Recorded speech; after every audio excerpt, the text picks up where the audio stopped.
बिस्मिल्लाहिर्रहमानिर्रहीम। अस्सलामु अलैकुम वरहमतुल्लाहि वबरकातुहू। नहमदुहु व नुसल्ली अला रसूलिहिल करीम, अम्मा बाद। इस तरीके से अस्तगफिरुल्लाह पढ़ो, अल्लाह हालत बदल देंगे।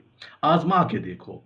पहली चीज अल्लाह का जिक्र, इससे रिस्क मिलता है। गोया कब्र में सबसे ज्यादा जो चीज बचाएगी वो अल्लाह का जिक्र होगा। फरमाया अक्लमंद कौन है जो उठते बैठते कुरान पढ़ रहा है। अक्लमंद कौन है जो उठते बैठते लेटते जागते अल्लाह का जिक्र करते हैं। अल्लाह के जिक्र से रोजी मिलती है।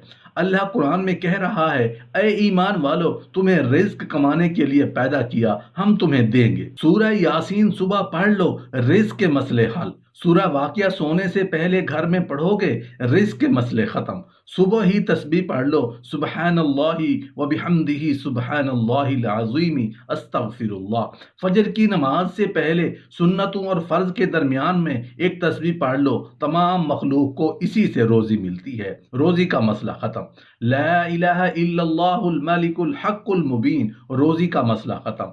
रिज़्कुल करीम, ये हिजरत और नुसरत के साथ जमातों की नुसरत करो। नुसरत में रोजी है। यतीम और बेवा की मदद करो, देखो रोजगार कहाँ से आता है। फरमाया आसमान से रोजी किन की आती है? जो गुस्से को कंट्रोल करते हैं। गुस्से को रोक लो, देखो रोजगार कैसे आता है। वरना अल्लाह ऐसा फंसाएगा। रोजी में लोगों को मुआफ करो, ये दो सिफात बताई। और तंगी में हो, फराखी में अल्लाह के रास्ते में खर्च किया करो, ताकि एक खजूर ही क्यों ना हो। जो रात को मुसल्ले पे ज्यादा होगा, इंशाअल्लाह उसकी दुकान खुआर नहीं करेगा, उसको रोजी के लिए कभी जलील नहीं करेगा, उसकी रोजी घर के करीब कर देगा। जो रात को मुसल्ले पे हो, और कुरान कह रहा है, और रोजी कहाँ है? रोजी अस्तगफार में है। मेरे पास 10-15 लोग आए जो बे औलाद थे, मैंने उनको अस्तगफार बताया। अस्तगफार की बरकत से 17 साल बाद अल्लाह ने उसको 4 साल में 4 बच्चे दिए। कुरान में अल्लाह कहता है, तुम अस्तगफार करो, अल्लाह तुम्हें बेटे देगा, माल देगा, बारिशें देगा, नहरें देगा, बागात देगा, तुम्हारी ताकत को बढ़ाएगा। रसूल अल्लाह सल्लल्लाहु अलैहि वसल्लम को अबू जहल ने कहा, अगर आप नबी हैं तो अल्लाह से कहें हम पर अजाब भेजे, पत्थर बरसाए।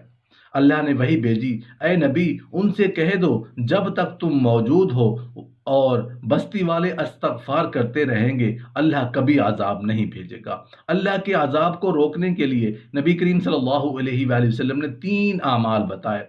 मस्जिदों को 24 घंटे आबाद रखो, आखिर रातों में उठ के बस्ती वाले तहज्जुद अस्तगफार करें और आपस में अल्लाह के लिए मिला करें, मोहब्बत किया करें, अल्लाह की बात किया करें। मिलके जहां भी मिलो बैठो, सबसे पहले अल्लाह की बात किया करो। 3 काम कर मिल बैठ के अल्लाह की बात किया करो। जो महफिल अल्लाह के जिक्र के बगैर गुजरी, कयामत के दिन हसरत का बायस होगी। मस्जिद को आबाद करो, 24 घंटे थोड़ा टाइम दो, अस्तगफार करो। सहरी में आपस में अल्लाह के लिए मिल के मोहब्बत में अल्लाह की बात करो। मेरे प्यारो, ये रोज़ी के आमाल हैं जो अल्लाह ताला ने बयान किए हैं। इन आमाल को कर लो, सारे मसले ठीक हो जाएंगे। रिस्क आसमानों से है, तुम्हारा रिस्क आसमानों में आमाल के साथ जुड़ा है। हमारी रोजी आसमान में नीचे नहीं है। अल्लाह के वास्ते समझ जाओ, जो ईमान वाले होते हैं उनकी रोजी का निज़ाम अलग है, बेईमानों की रोजी अलग है। आज हमें भी बेईमानों वाली रोजी मिल रही है। दुकान में ख्वार हो, फैक्ट्री में ख्वार हो,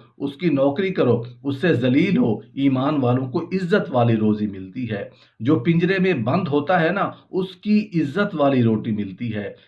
कबूतर, तोते, ये खा तुझे गर्मी सर्दी से बचाएंगे, तुझे बिल्लियों कुत्तों से बचाएंगे। जो आवारा जानवर होता है उसको मार देते हैं। कहा इस्लाम के पिंजरे में बंद हो जाओ, तुझे रिस्क अल करीम देगा, इज्जत वाली रोजी दूंगा, सारी कायनात दुनिया के दिलों में तेरी मोहब्बत डालूंगा। आज तू बीवी बच्चे मोहब्बत नहीं करते, तेरी दुआओं को कबूल करूंगा, दुश्मनी के खिलाफ तेरी मदद करूंगा। रसूल अल्लाह सल्लल्लाहु अलैहि वसल्लम फरमाते हैं, अस्तगफार दिन में 25 मरतबा पढ़ने वाला अगर पहाड़ को अपनी जगह से ہٹنے کی دعا کرے تو اللہ پہاڑ کو بھی اس کی جگہ سے ہٹا دے گا، اس کی دعا کبھی رد نہیں ہوگی۔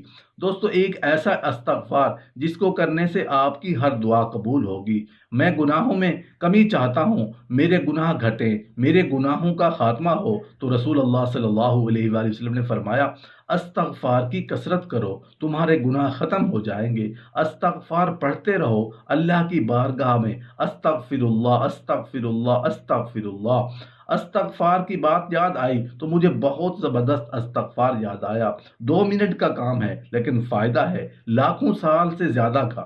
ایک استغفار ایسا ہے کہ رسول اللہ صلی اللہ علیہ وآلہ وسلم نے فرمایا کہ اگر یہ استغفار ایک دن میں کوئی 25 مرتبہ پڑھے تو اللہ دنیا میں جیتے جی اس کا شمار ابدالوں میں فرمائے گا، سبحان اللہ، اور قیامت کے دن اس کو ابدال کی حیثیت سے اٹھائے گا۔ ابدال وہ لوگ ہوتے ہیں اللہ جن کی برکت سے بارش نازل کرتا ہے، ابدال وہ لوگ ہوتے ہیں جن کی وجہ سے برکت سے زمین سے سبزہ ہوتا ہے، ابدال وہ لوگ ہوتے ہیں جن کی برکت سے مصیبتیں دور ہوتی ہیں، اور ابدال کی دعا کبھی رد نہیں ہوتی۔ تو رسول اللہ صلی اللہ علیہ وسلم نے فرمایا جو مومنوں کے لیے 25 مرتبہ یہ استغفار کرے وہ ابدال میں شمار ہوگا۔ ابدال ولایت کی بڑی قسم ہے، حالانکہ آسان بہت سستا سودا ہے۔ رسول اللہ صلی اللہ علیہ وآلہ وسلم فرماتے ہیں یہ استغفار دن میں 25 مرتبہ پڑھنے والا اگر پہاڑ کو اپنی جگہ سے ہٹنے کی دعا کرے تو اللہ پہاڑ کو بھی اس کی جگہ سے ہٹا دے گا، اس کی دعا کبھی رد نہیں ہوگی۔ آسان استغفار بھی ہے اور پڑھنا 25 مرتبہ 2 منٹ کا کام ہے۔ وہ استغفار یہ ہے، اصل میں تمام مومنین کے لیے استغفار کرنے کا حکم دیا گیا ہے۔ رسول اللہ صلی اللہ علیہ وآلہ وسلم نے یہ تعلیم فرمائی صحابہ کو، استغفر اللہ ربی ولوالدی ولجمیع المسلمین والمسلمات والمؤمنین والمؤمنات الاحیاء منہم والاموات۔ جو اس استغفار کو 25 مرتبہ پڑھے روزانہ، یعنی تمام مومنین کے لیے جو استغفار کرے وہ مستجاب الدعویٰ ہوگا، اس کی دعا کبھی رد نہیں ہوگی اور اس کا شمار ابدالوں میں ہوگا، سبحان اللہ۔ اس لیے اس کو یاد کرنا آسان ہے، یہ تو ہمیں یاد ہی ہے، ہم لوگ اس کو التحیات شریف میں پڑھتے ہیں، استغفر اللہ ربی ولوالدی ولجمیع المسلمین والمسلمات والمؤمنین والمؤمنات الاحیاء منہم والاموات۔ اس کا مطلب یہ ہوا استغفر اللہ، اللہ مجھے بخش دے، میری مغفرت فرما دے اور میرے ماں باپ کو بخش دے، اور جتنے مسلمان مرد عورتیں سب کو بخش دے، اور جتنے مومنین مومنات ہیں سب کو بخش دے، اور زندوں کو بھی بخش دے اور مردوں کو بھی بخش دے۔ یہ اس کا مفہوم ہے۔ استغفار کی کثرت کرو، اور استغفار کی کثرت صرف گناہوں کو مٹاتی نہیں، استغفار کی کثرت درجوں میں بھی اضافہ کرتی ہے۔